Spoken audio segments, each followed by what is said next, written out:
Assalamualaikum warahmatullah. Maa ngi siyaare mbokki taalibe yëpp di leen jox seen wàccuwaay di jël nuyoo di ko teg ci Cheikh Mountakha Mbacké xalifa yàlla wa ma tawfiqi illa billah barke borom Tuuba.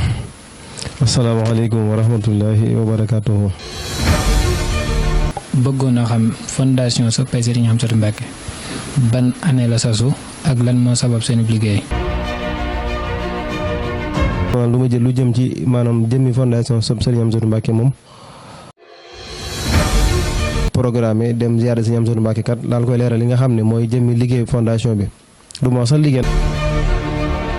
ba daal yi tamit maanaam mbooloo mi di gën a yokk bañ dem ba am cellule Thiès ci la gën a yokk ndax boo xoolee jamono yoon ak jamono yi ni xëy na xaw naa wute fi mu nekk nii daara ji ñu ngi toll ci 259 membres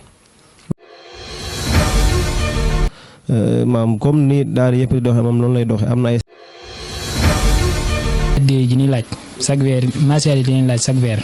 ñoom lan 4 membres bi nag ñoo ngi koy kiiwee 2000 francs mi ñeent téeméer. waaw bi loolu jàllee maam ci lañ jox kàddu ñi nga xam ne ñooy jëruñu maanaam cellule yi maam weer wu ci nekk rek maanaam daara ji kenn ku ne raison ba nga nekk dañu fexe maanaam woote.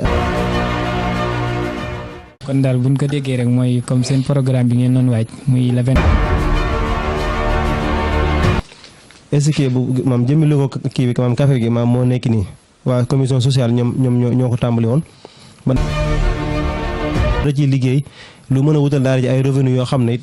ngir bu sëriñ bi wootee tey ndigal wala dara xëy na maam yenn coono yi ñanteeg membre yi xaw a wàññeeku tuuti nag. képp koo xam ne woote nga ci numéro rek incha allah da nga ci mën a jot di jaajëfal baax a baax Seydina Jibril ci émission bu am solo bi ñu àndoon ak moom di jaajëfal tamit waa Hamsa TV ku ci mel ni jëwriñ Sëriñ Xaadim ak soxna Mame Boussa